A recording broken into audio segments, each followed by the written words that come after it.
Welcome to our new series, The 200 Movie Challenge. Our goal this year is to watch 200 movies that we haven't seen yet. If you want to listen to the full podcast where this clip is from, the link will be in the description. Now enjoy today's movie. Snodo, Yep. what is your second movie? Oh my god. I got to move on. How do I from Saw. segue from that, right? Like, oh my god, we're talking about Slaw. So, we've talked about it before, and obviously I've watched a couple of martial arts movies on this list.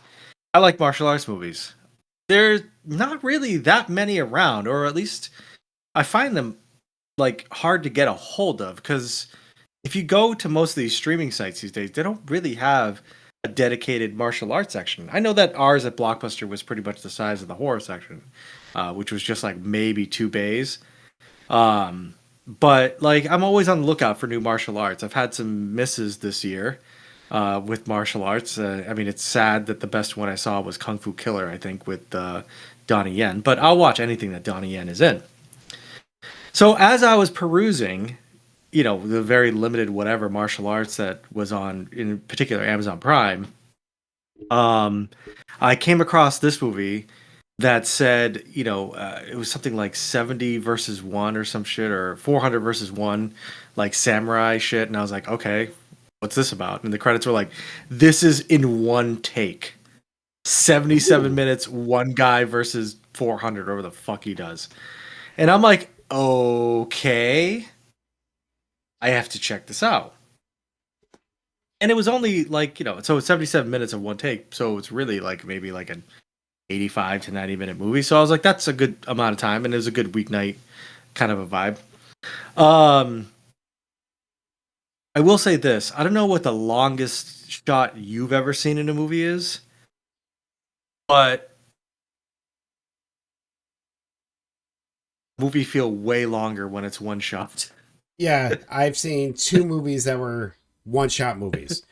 And Yeah. really quick, one was Russian Ark. I remember seeing. Oh yeah, that was actually quite a beautiful movie. But I kind of lost it. It's hard. But the other one, I was interested because it was actually technically 4 shots, but 4 long shots, and they kind of did like a quad. This is right when digital video was starting. It was called Time Code. I know it's got Selma Hayek and other people. I think I saw that. And what they did, yes, they had 4 shots. My letterbox. And then, Oh, obviously, they're all going in different sections. Correct, and they would like meet up each other. They would bring up the volume of what needed to be.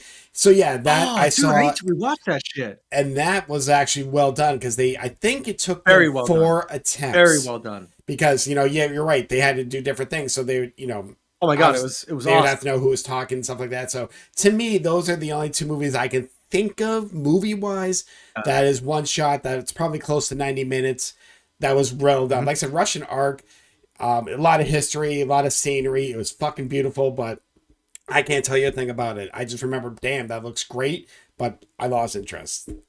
Time Code kept my interest, but anyhow, go on. Talk about Time Code is awesome, and now I'm gonna have to seek it out. Thank you so much. You're welcome. We'll watch it next year when we can watch new, old movies again. It's my new egg salad sandwich of the week right there. Crazy Samurai Musashi is not Russian Ark, and it's not Time Code.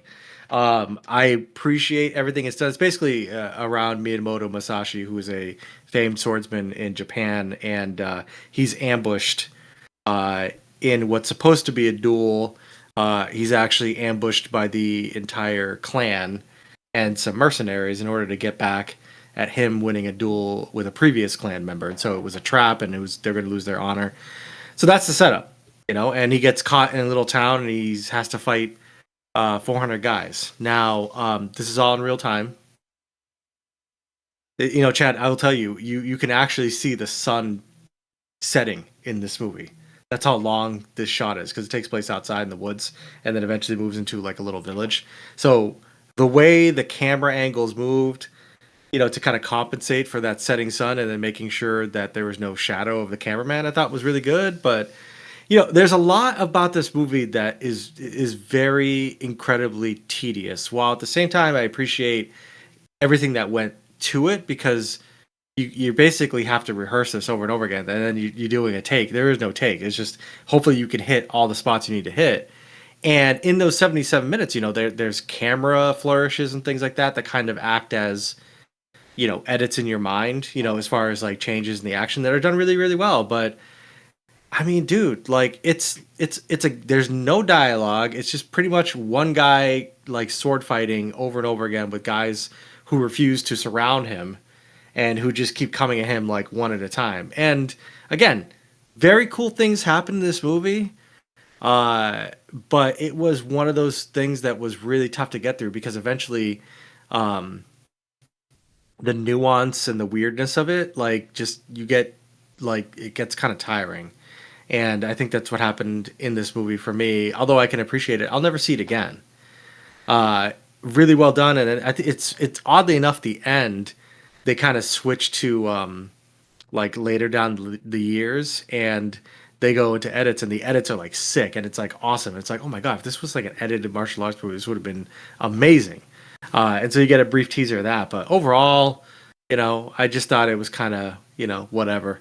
Um, it's more like ASMR, I guess, when you just listen to sounds, because the whole movie is just a guy just clanking swords with another guy. So I guess if you want to fall asleep to something, you can just kind of check this out on Amazon Prime. So I guess the question, as always, is Where do I I rank on the Soto list? Crazy Samurai Musashi? And this already kind of feels like down by Shadow. Oh, where is Shadow? Yeah, Shadow, which was a fucking colorless martial arts movie that I saw as well. Oh yeah, 36 is where it's at right now. I'll tell you what, I think I'm gonna put this under the Curse of La Llorona at 39. Wow, Yeah, that this went down bad. there. Uh just long and tedious. Um Cool moments, but not enough to like be like, okay, this was cool. Like I saw it, I was happy to have seen it, and then I immediately forgot about it. But there were times especially in the beginning, where you're just like, oh my god, like what? This is so boring. So yeah, it's down at 39. Well, Pull it. it's not a last place one. I mean, that'd been interesting. We both had two worst movies this week. Oh no, I no, guarantee no. you it's gonna be better than Slaw, but that's a different story. So I'll tell you something, Soto. I was Yeah. before you hopped on to Discord. I sometimes go on Tubi, Netflix, all of them, and just kind of see what's new, trying to find movies that I may not have seen. And I'll be honest, I was looking at some martial arts movies. I'm like, I do not have a martial arts movie on my list this year. And Well, unlike you, I know you've seen plenty. There is some that I've seen, but I've not seen the extent of the library as you have. So I am mhm. looking. I know you mentioned like House of Flying Daggers, which technically I own, and Right. there's a few other ones. So I don't know if it'll be next week, but I am looking. I'm trying to get one that catches my eye, maybe something a little different. And we'll see. We'll see if Soto's seen it. Maybe that'll be another movie that you try to rant after I talk about it, but we'll see what happens. Well, it'll be a nice, breath of fresh air after I finish talking about Slaw. Oh my god. I remember.